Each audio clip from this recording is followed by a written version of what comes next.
ईश्वर पाटील जे आमदार शिवसेनेचे त्यांनी आज त्यांच्या मनातले कतकत बोलून दाखवले। त्यांनी म्हटलं की माझ्या विरोधकांना भाजप आपल्या पक्षात घेऊन माझ्या अंत्ययात्रेची तयारी करत आहे आणि भाजपची पॉलिसी राहिली आहे की विरोधकांना आणि आपल्या मित्रपक्षांना संपवायची भाजपची पॉलिसी असं सत्तापितांनी व्यक्त केलं आहे। नाही, जनरली त्यांच्या निवडणुकीमध्ये आपण पाहिलं असेल तर भाजपचे तालुका अध्यक्षच त्यांच्या विरुद्ध उभे होते।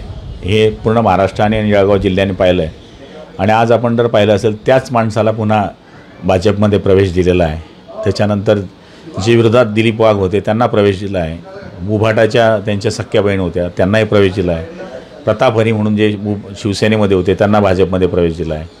तर साहजिक आहे त्यांना हे चित्र दिसतं आहे की जे माझे सगळे विरोधक माझ्या विरुद्ध आमदारकी लढले त्यांनाच तुम्ही जर इथे प्रवेश देत असाल तर साहजिक त्यांचं बोलणं उचित आहे। आणि मला तरी असं वाटतं की जी नियमावली महाराष्ट्र लेवलला ठरलेली आहे ती नियमावली सगळ्यांनी पाळली पाहिजे आणि ती पाळली नसल्यामुळे त्यांनी एकटा चलोरे नारा या ठिकाणी दिलेला आहे। ते भाजपचे जे नवनाथ बन आहे त्यांचं म्हणणं आहे की राजसाहेब ठाकरे हेच बाळासाहेबांचे खरे वारस वाटतात, त्याच्यामुळे शिवसेनेची धुराई त्यांच्या खांद्यावर दिली पाहिजे। तुम्हाला काय वाटतं? नाही, त्यांनी आम्हाला सांगू नये कोणाची धुरा कोणाच्या खांद्यावर द्यावी। त्यांनी आपलं भाजपचं प्रवक्तापद शांततेने सुरू ठेवावं।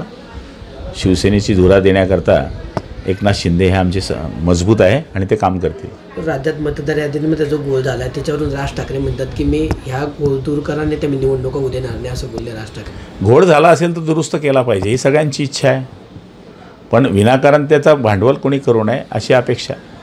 उद्धव ठाकरे आणि राज ठाकरे आपलं संजय राऊत जे आहेत यांचा संघर्ष स्वार्थासाठी आहे, त्यांनी हिंदुत्व सोडल्याचा निकाल जनतेने विधानसभेत दिला आहे असं सुद्धा बोलले आहेत ते नवनाथ बन। खरं वाटतं का तुम्हाला? हे बघा, या निवडणुकीमध्ये आपण पाहिलं असेल की बाळासाहेबांच्या बाबतीमध्ये आपण पाहिलं असेल हिंदुत्व सम्राट कधीच त्यांच्या मुखातून आलं नाही। ही चुकीची गोष्ट आहे। ज्या बाळासाहेबांनी अख्खं आयुष्य हिंदुत्वाकरता घातलं त्यांना हिंदुत्व सम्राट म्हणणं काही चुकीचं नाही आहे आणि ते त्यांनी म्हणावं, पण संजय राऊत सारखा टिकलीवाला माणूस इथे असल्यामुळे या गोष्टी घडणारच आहे। एकनाथ शिंदेंना फटाका एकनाथ शिंदे ही भेदलेली फटाका आहे बा, ते फुसका लवंगा देखील नाही।